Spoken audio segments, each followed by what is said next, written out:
নমস্কার বন্ধুরা, আজ আমি আপনাদের দুধের ক্ষীরের লোভনীয় পাটিসাপটা তৈরি করে দেখাবো। তার জন্য এখানে আমি আগে থাকতে 2 লিটার দুধ বসিয়ে দিয়েছিলাম। দেখুন বন্ধুরা, দুধটা কিন্তু অনেকখানি শুকিয়ে গেছে, এই পর্যন্ত ছিল, কড়ার দাগ দেখলে বুঝতে পারছি।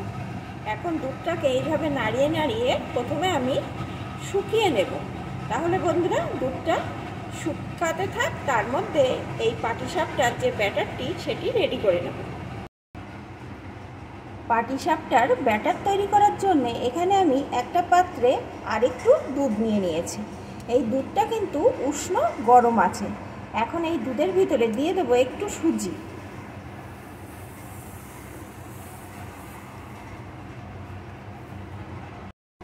দিয়ে দেবো একটু চিনি। এখানে 3 টেবিল চামচ মতন চিনি দিয়ে দিচ্ছি। এই ব্যাটারে কিন্তু বেশি মিষ্টি দিতে নেই, তাহলে যে পাত্রে আমি তৈরি করব সেই পাত্রের গায়ে লেগে যায়। দিয়ে দেব একটু লবণ।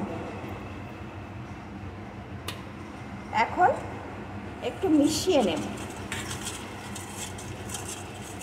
প্লিজ বন্ধুরা, ভিডিওটি একটা লাইক দিয়ে ফুল ওয়াচ করুন।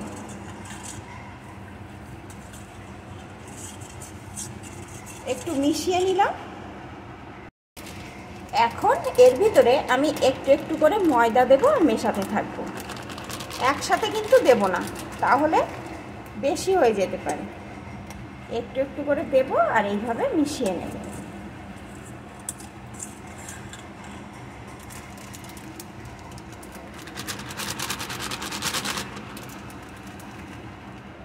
আপনারা চাইলে একটু চালের গুঁড়োও এর ভিতরে অ্যাড করতে পারেন, তবে আমার ঘরে এখন চালের গুঁড়ো যেহেতু নেই, আমি পুরোটাই ময়দা দিয়ে করছি। দেখবেন এইভাবে যদি শুধু ময়দা আর একটু সুজি মিশিয়ে করেন, চালের গুঁড়োর দরকার পড়বে না। আর পাটিসাপটাগুলো পরের দিনও কিন্তু একদম তুলোর মতো নরম থাকবে। একটু একটু করে ময়দা দিয়ে মেশাতে মেশাতে আমার ব্যাটারটা কিন্তু রেডি হয়ে গেছে। দেখুন বন্ধুরা, এই রকম ঘনত্বে ব্যাটারটা রেডি হয়ে গেছে। এখন এই ব্যাটারটা কিছুক্ষণ রেস্টে রেখে দেব, তাহলে চিনিটা ভালো করে গলে যাবে আর সুজিটাও ফুলে উঠবে। ওদিকে ব্যাটারটা রেডি করতে করতে দুধটা কিন্তু আমার অনেকখানি ঘন হয়ে গেছে। এখন এই ক্ষীরটা আরও তাড়াতাড়ি ঘন করার জন্যে আর টেস্টটা বাড়ানোর জন্যে এর ভিতরে আমি দিয়ে দেবো কিছুটা সন্দেশ। বন্ধুরা, সন্দেশটা আমার ঘরে ছিল তাই আমি দিয়ে দিচ্ছি। আপনাদের ঘরে যদি না থাকে কোনো ব্যাপার না, 2 টেবিল চামচ মতন সুজি এই দুধের ভিতরে দিয়ে দেবেন। দেখবেন ক্ষীরটা খুব তাড়াতাড়ি হয়ে যাচ্ছে আর খেতেও ভালো লাগছে। সন্দেশটাকে একটু এইভাবে মিশিয়ে নেব। মিশিয়ে নিয়ে আমি আরও কিছুক্ষণ জাল করে নেব।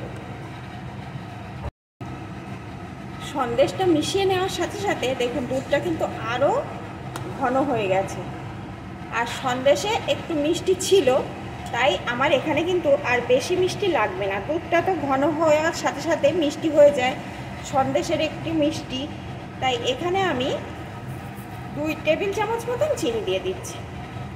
বন্ধুরা, আপনারা আপনাদের স্বাদ অনুযায়ী মিষ্টিটা দিয়ে নেবেন। এখন আবারও কিছুক্ষণ নেড়ে নেড়ে এটাকে ঘন করে নেব। আরও কিছুক্ষণ নাড়িয়ে নাড়িয়ে আমি এটা আরও ঘন করে নিয়েছি। এখন এর ভিতরে দিয়ে দেবো একটু এলাচ গুঁড়ো।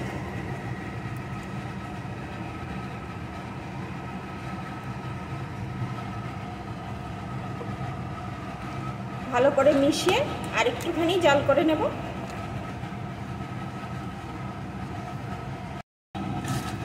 এখন কিন্তু আমি এটা নামিয়ে দেবো, কারণ এটা ঠান্ডা হওয়ার পর আরও খানিকটা শক্ত হয়ে যাবে।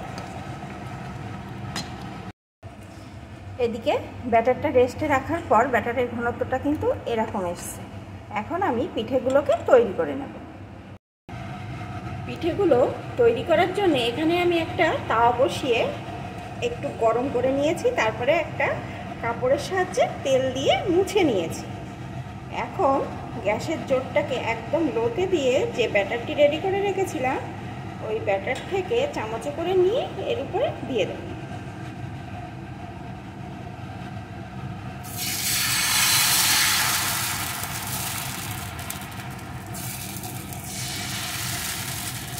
দিয়ে এই চামচের পেছন দিয়ে এইভাবে একটু ঘুরিয়ে দেব।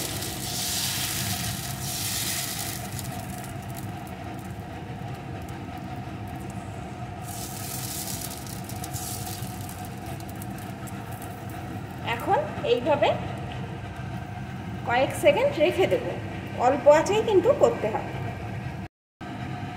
কয়েক সেকেন্ড এইভাবে রাখার পর উপরটা কিন্তু অনেকখানি শুকিয়ে গেছে। এখন যে ক্ষীরটা রেডি করে রেখেছিলাম ওই ক্ষীরটা চামচের করে এইভাবে নিয়ে নেব। দেখুন বন্ধুরা, ক্ষীরটা কিন্তু অনেকখানি শুকিয়ে গেছে।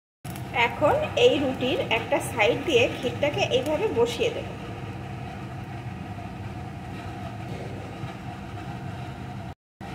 বসিয়ে দিয়েছি। এখন একটা সাইড দিয়ে এইভাবে আস্তে করে তুলে ঘুরিয়ে নেব।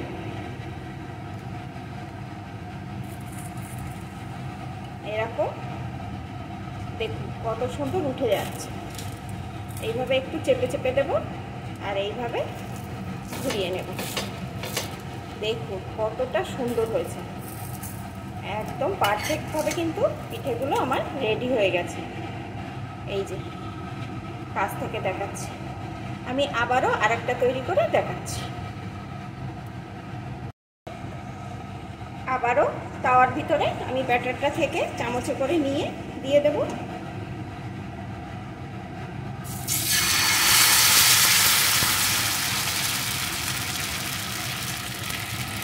চামচের পেছন দিয়ে ঘুরিয়ে দেব।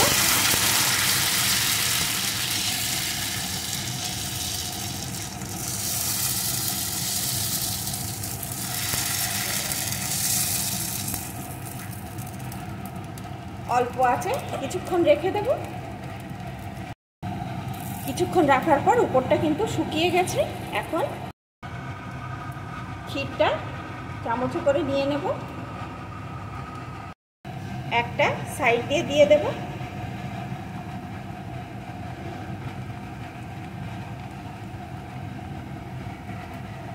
দিয়ে দিলাম। এখন খুন্তিটা দিয়ে এইভাবে আমি ঘুরিয়ে নেব।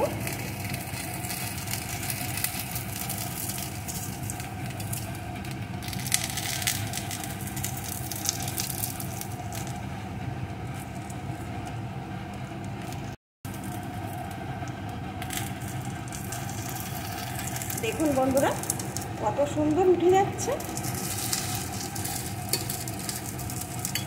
একদম কিন্তু পারফেক্টভাবে তৈরি হয়ে যাচ্ছে। এই যে দেখুন কত সুন্দর হয়েছে, আর এর ভিতরে ক্ষীরের ঠাসা, খেতে হবে অসাধারণ। তাহলে বন্ধুরা এইভাবে আমি বাকিগুলো তৈরি করে নিয়ে নেব। তাহলে বন্ধুরা আমার এই ক্ষীরের পাটিসাপটা তৈরি আপনাদের কেমন লাগলো প্লিজ কমেন্ট করে জানাবেন। ভালো লাগলে কিন্তু লাইক দিয়ে দেবেন।